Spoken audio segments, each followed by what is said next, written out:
Hey, welcome to another video from the Disco Porch. In my last video, I tried to establish whose job it was to line up the wedding party for the grand entrance.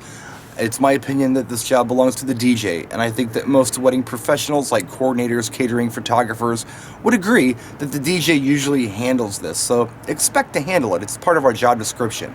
We're there before the dinner, kind of for this reason. But what I didn't get into was how to do it successfully, and how to do it with as little frustration as possible.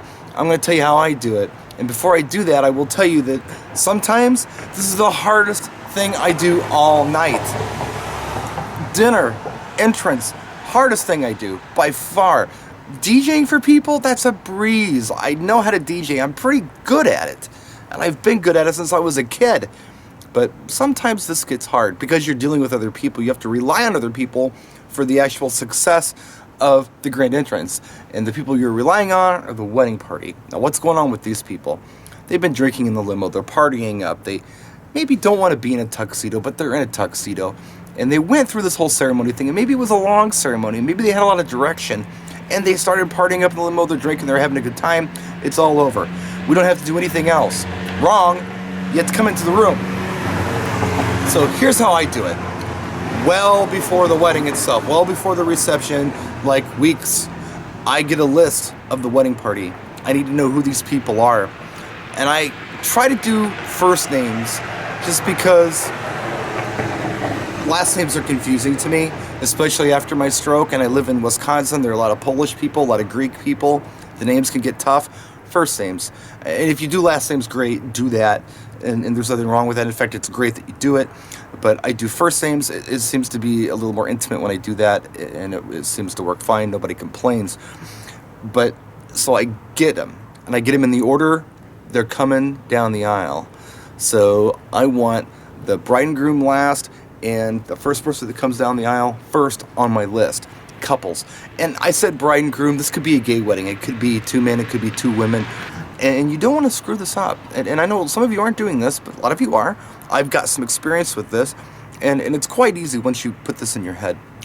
You ask this couple, whoever they are, how they would like to be introduced. Period. And you introduce them just like that. So if you ask Bob and Jane how they'd like to be introduced, maybe they would like to be introduced as Mr. and Mrs. Bob and Jane Smith. Cool. That's what I'm going to do. If I ask Bob and Chuck how they'd like to be introduced, maybe they're going to say Bob and Chuck Johnson, because that's who they are now. Cool, that's what we're going to do. Always ask. Maybe there's a hyphenated name. Maybe she didn't take his last name. Maybe he took her last name. You can never assume. Always ask this couple how they would like to be introduced. And if they don't know, once you've got some experience with this, you can offer some suggestions. Now, once I have this and I'm at the gig, I need about a 10-15 minute buffer before I want to bring them into the room to actually coordinate this. Again, they could be drunk. I got to round them up. What I typically do is I'll get on the microphone while I'm playing some background music, kind of pre-dinner, and I'll literally say, hey, if everybody could please start taking your seats, we're going to bring the wedding party in shortly and start the dinner service.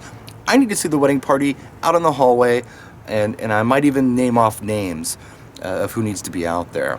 And I'll get probably about half of those people meeting me in the hallway in 2 or 3 minutes.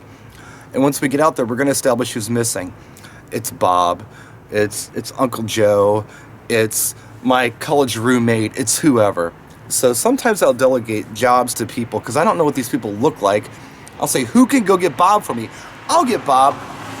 And then somebody will run off and try to get Bob. In the meantime, I'm running around myself. I'm looking for anybody in a bridesmaid's dress or a tuxedo and asking them if they're in the wedding party, asking them who they are, and trying to get them out into the hallway because sometimes they ignore my announcements. This could take time, and this could take some teamwork.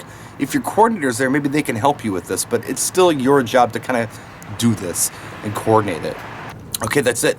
Do more videos later. Thanks for watching. Hope it helps somebody. Practice and enjoy.